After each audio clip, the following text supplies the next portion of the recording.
HighBridge, a division of Recorded Books, presents Jewish Priorities, 65 Proposals for the Future of Our People, edited by David Hazony, read by Barry Abrams. When they confront their own people, to whose happiness, continuity, and perfection they feel committed in all the depths of their being, and find it splintered, broken into parties and parties, they cannot identify themselves with any particular party. They desire to unite themselves with the whole people, only with the all-embracing whole, in all its fullness and good. Abraham Isaac Cook, Lights of Holiness.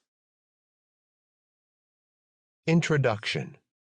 A New Torah for Our Time. David Hazony. What is a Jewish priority? Who gets to say? How do we agree on what our priorities should be? What does it even mean to ask this question? In the essays that follow, each contributor was asked a simple question. If you could stand before the Jewish people and advocate for a single priority for our collective future, what would it be? When Adam Bellow, publisher of Wicked Sun Books, first raised the idea of this volume, an immediate question arose.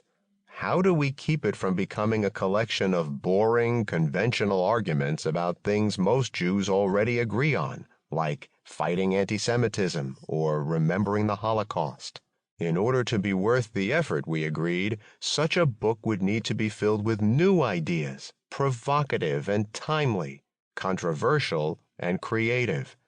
Ideas that spark debate and turn our focus to hard questions, while also being, on some level, intellectually entertaining.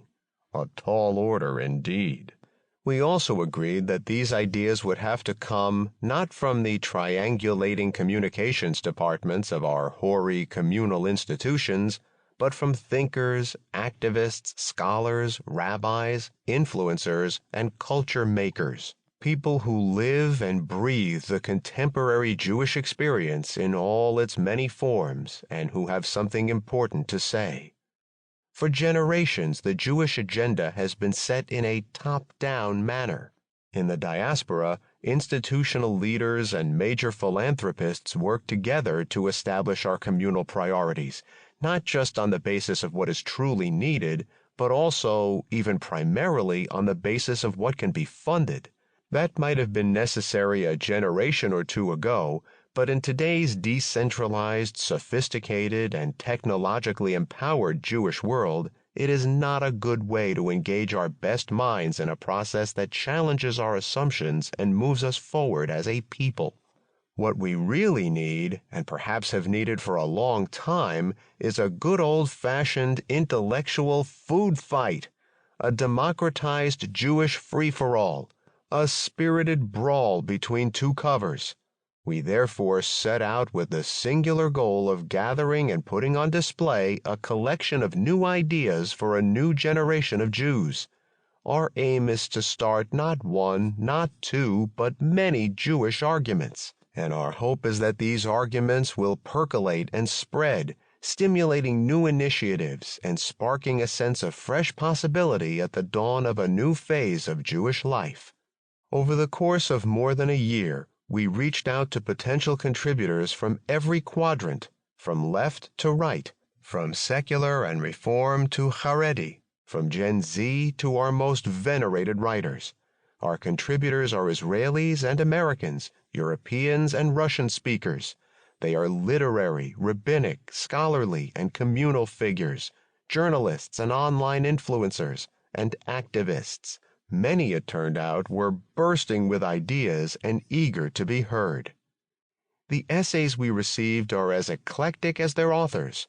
Some offer new answers to old but still important questions: the proper approach to God, Torah study, and Jewish education, the structure and role of our communal institutions, the importance of the Hebrew language in the future of diaspora life, the need for a renewed sense of Jewish pride in facing the rise of anti-Semitism, or giving voice to marginalized Jewish communities.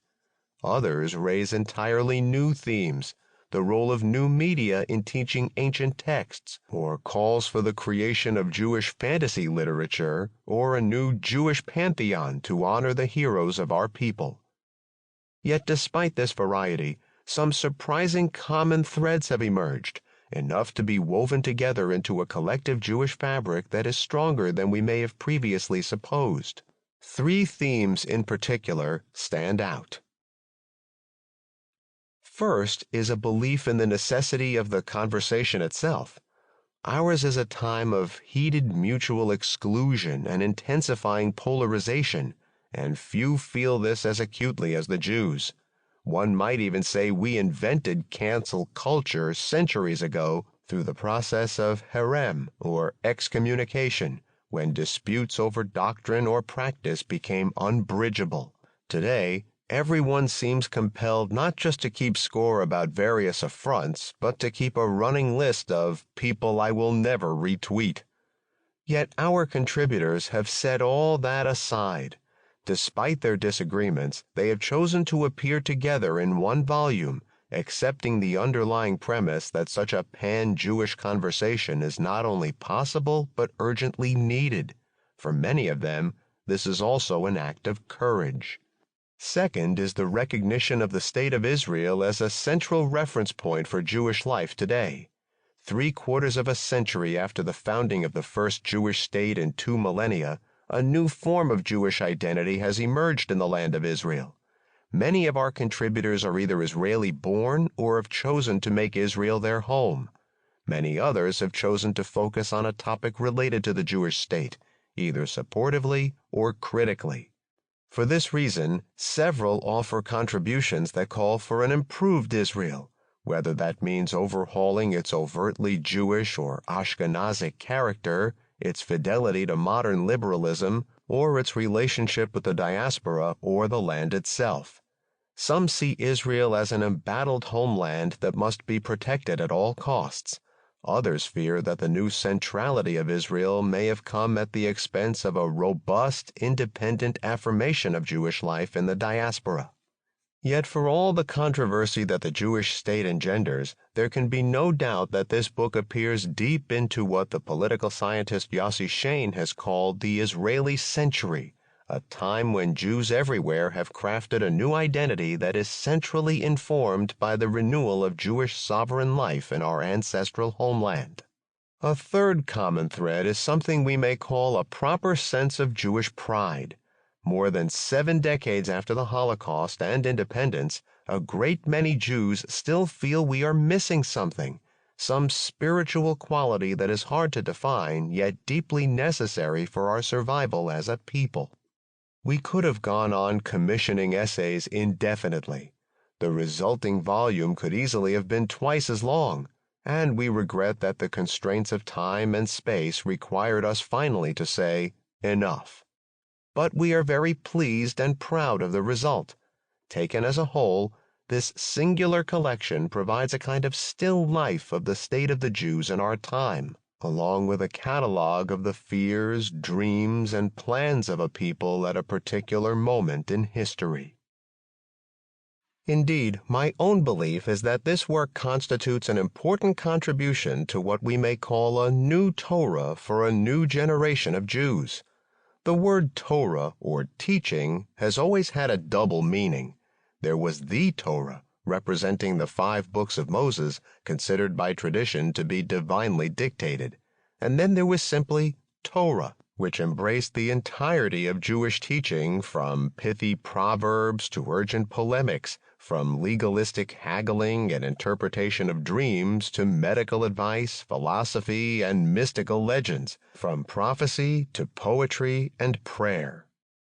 When the Torah was given on Mount Sinai, we are told, all the Israelites had crowns placed on their heads, symbolizing both the responsibility and the honor of the sovereign individual's pursuit of consequential wisdom.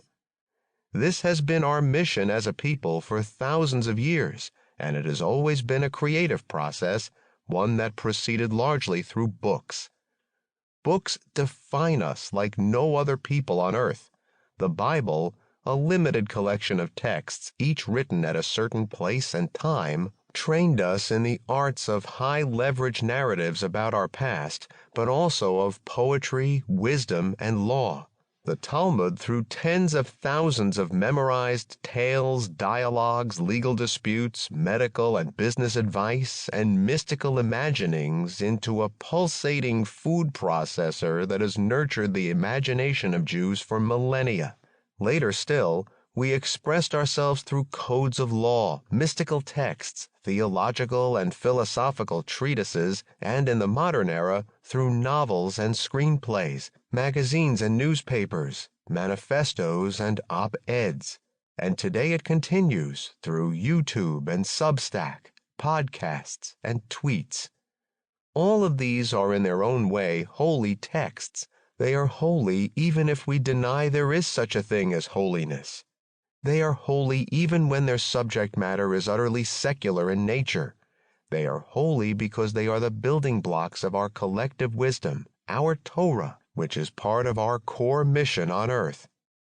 Rabbi Yochanan ben Zakkai, the leader of the Jews during the Great Revolt, who salvaged our Torah from the ashes of Roman destruction in the 1st century CE, was said to have mastered every form of wisdom, including constellations and calculations, the sayings of launderers and the sayings of fox-keepers, the conversation of demons and the conversation of palm trees, the conversation of the ministering angels, the great things and the little things. Bava Batra 134a. Ben Zakkai was the last political leader of a sovereign Jewish country prior to the Zionist Revolution of 1948. Torah was, in his time, our wisdom of life, the universe, and everything, and expressed a sense that all of life is interconnected and bound by the Jewish quest for wisdom and goodness, and it necessarily included the vast multiplicity of opinions, contradictory narratives, and sharp disagreements that any authentic quest requires. In our own era, when Jewish life once again embraces the entirety of the human experience, our wisdom has expanded to include politics and policy, science, literature, and the arts, the sayings of cab drivers, and the sayings of tank commanders. Our collective wisdom today is as broad as the disciplines we have mastered, or in many cases pioneered, and as deep as our most profound religious, spiritual, or humanistic thinking. The essays in this collection represent, I would modestly suggest, an important part of this new Torah. Not to replace the old by any means, but to add another layer for a people that has carried its ancient instincts into our time. For it is not simply 65 opinions, it is a demonstration that despite our differences, we remain one people, bound through history and into the future by our timeless quest for wisdom. Every book is necessarily finite, but my hope is that you will not experience this as a finished work. Rather, it is just the beginning of what should be an ongoing conversation, a demonstration that Jewish priorities can be advocated, explored, rebutted, and defended in the broadest possible context, that of the Jewish people as a whole. Each essay can be listened to in one sitting. They are organized alphabetically by author's last name to avoid making invidious choices. They can be listened to in order, randomly, or even in reverse.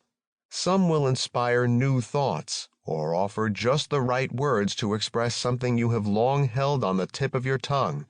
But I encourage every one of us to pay closest attention to those we disagree with, for it is only we as listeners who can turn this collective exercise into a genuine clash of ideas, and thereby set a course for a stronger, richer, prouder, and more inspiring future for our people. 1. Toward a Green Zionism, Rediscovering Herzl's Environmentalist Vision. Yosef Israel Abramowitz. In 1896, as Theodor Herzl was writing his Zionist manifesto, The Jewish State, Svante Arrhenius, a scientist in Sweden, was calculating the effects of the doubling of carbon dioxide in the atmosphere by humans burning coal, gas, and oil, which he warned could increase the Earth's temperature by a disastrous 5 to 6 degrees Celsius. Both Herzl and Arrhenius predicted correctly the course of human events. While we don't know if Herzl was familiar with Arrhenius's work, Herzl's vision for the future state of the Jewish people was amazingly designed as a corrective to the climate injustice in his day, and he planned for his future state to be carbon neutral and free of smoke pollution.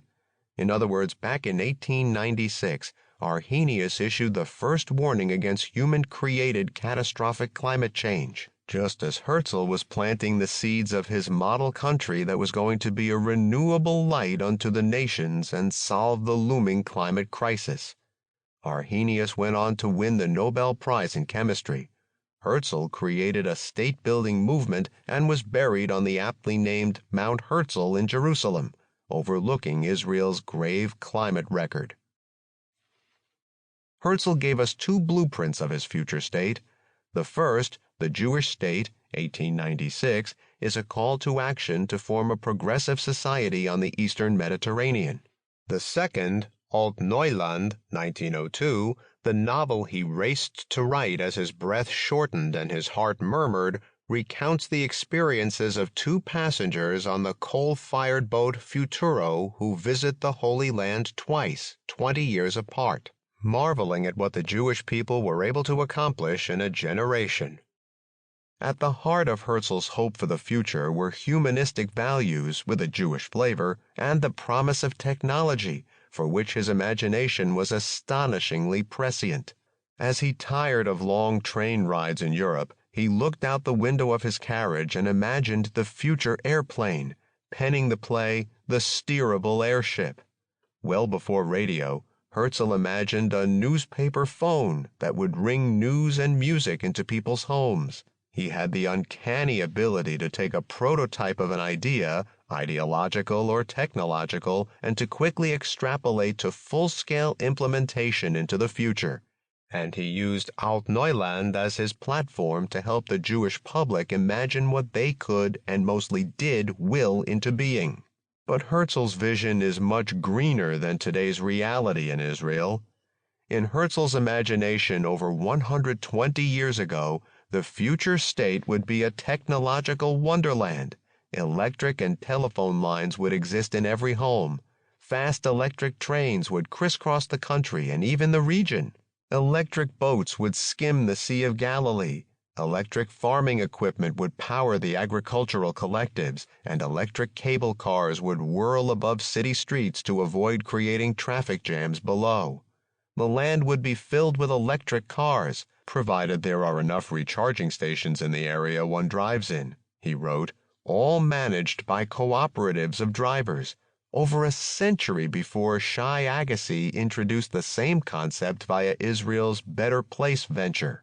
And Herzl shared the astounding vision that the future state would be 100% carbon neutral in its power production, replacing the need for burning polluting fossil fuels. The Zionist movement, including the tree-planting arm of the Jewish National Fund created by Herzl, began as a green movement.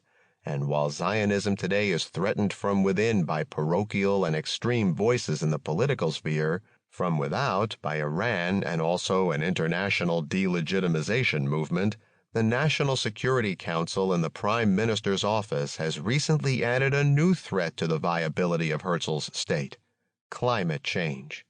Indeed, as Shira Efron of the Institute for National Security Studies at Tel Aviv University writes in a devastating report, the Middle East is one of the regions most vulnerable to climate change, including rising temperatures, water and subsequently food shortages, rising sea levels, and increased frequency and intensity of extreme weather events. These changes could aggravate regional instability, lead to mass migration of refugees, and create comfortable conditions for terrorist organizations. Climate change also has direct implications for infrastructure, equipment, and defense and weapons systems, as well as the health and level of preparedness of military and security personnel. Ahad Ha'am famously criticized Herzl's state-fixated Zionism in an essay called This Is Not the Way. While Herzl won the battle within the Zionist movement, Achad Ha'am's essay is true for Israel's backward climate policies. About 116 years after Herzl published his fictionalized vision of Israel in Alt-Neuland, Elon Musk met with Prime Minister Benjamin Netanyahu. "You know," Musk said, "your entire country could be powered by solar power. The Negev is Israel's energy future. You can deploy solar systems here that will give you more energy than you need, clean energy. Israel is a technological superpower." Herzl would be disappointed to learn that the Israel of today has deliberately ignored his green energy vision and embraced the polluting and expensive gas monopoly controlled by the barons of our day, planting the seeds of Israel's and the world's destruction rather than redemption. Indeed, while Elat and the Arava are 100% powered by the sun during the day and soon also at night, the rest of Israel is powered 90% by fossil fuels. This dark monopoly will control and exploit Israel's energy policy for at least another generation, with the state investing more and more tax dollars in gas pipelines and licenses rather than a solar plus energy storage infrastructure. The result is that as the United States and Europe are advancing toward ambitious green goals that will also nurture their future economies with sustainable jobs, Israel is at the bottom of green energy lists in the OECD countries rather than its leader, which Herzl would have wanted. Cruising on the Futuro from the poor and underdeveloped Turkish-controlled Palestine through the Red Sea in the pages of Alt-Neuland, Mr. Kingscourt says to Friedrich, his Jewish companion, "With the ideas, knowledge, and facilities that humanity possesses on this 31st day of December 1902, it could save itself. No philosopher's stone, no dirigible airship is needed. Everything needful for the making of a better world exists already. And do you know, man, who could show the way? You Jews. Just because you're so badly off, you've nothing to lose. You could make the experimental land for humanity." Kingscourt and Friedrich return to Haifa 20 years later and discover a bountiful, well-planned, smog-free, green country. In the middle of the square was a fenced-in garden of palm trees. Both sides of the streets running into the square were also bordered with palms, which seemed to be common in this region. The rows of trees served a double purpose. They gave shade by day, and at night shed light from electric lamps which hung from them like enormous glass fruits. Herzl describes the city in which automobiles speeded noiselessly by on rubber tires, and he directs Kingscourt in the text to ask, "What's that?" He pointed to a large iron car running along the tops of the palms, whose passengers were looking down into the street. The wheels of the car were not underneath, but on its roof. It moved along a powerful iron rail, an electric overhead train. The tour de force of Israel's green energy development in Herzl's vision is the Dead Sea Canal, taking advantage of the drop from the Mediterranean down to the Dead Sea. Take note that Albert Einstein received the Nobel Prize in Physics for the photovoltaic effect, the basis of our solar power, only in 1921, so Herzl's green vision didn't include solar power. And now they were in front of the power station. While driving down from Jericho, they had not been able to get a full view of the Dead Sea. Now they saw it lying broad and blue in the sun, so smaller than the Lake of Geneva. On the northern shore, near where they stood, was a narrow, pointed strip of land extending behind the rocks, over which the waters of the canal came thundering down. Below were, in fact, as far as the eye could reach around the shore, numerous large manufacturing plants. The water power at source had attracted many industries. The canal had stirred the Dead Sea to life. The iron tubes through which the waters of the canal beat down upon the turbine wheels reminded Kingscourt of the apparatus at Niagara. There were some 20 of these mighty iron tubes at the Dead Sea, jutting out from the rocks at equal distances. They were set vertically upon the turbine sheds, resembling fantastic chimneys. The roaring from the tubes and the white foam on the outflowing waters bore witness to a might work. From here, the tamed natural forces were conducted into electric generators, and the current sent along wires throughout all parts of the country. The old new land had been fructified into a garden and a home for the people who had once been poor, weak, hopeless, and homeless. I remember when Prime Minister Menachem Begin unsuccessfully tried to revive Herzl's Dead Sea Canal. While water remains scarce, Israel is blessed with enough sun to power the whole country day and night, a Niagara of sunshine.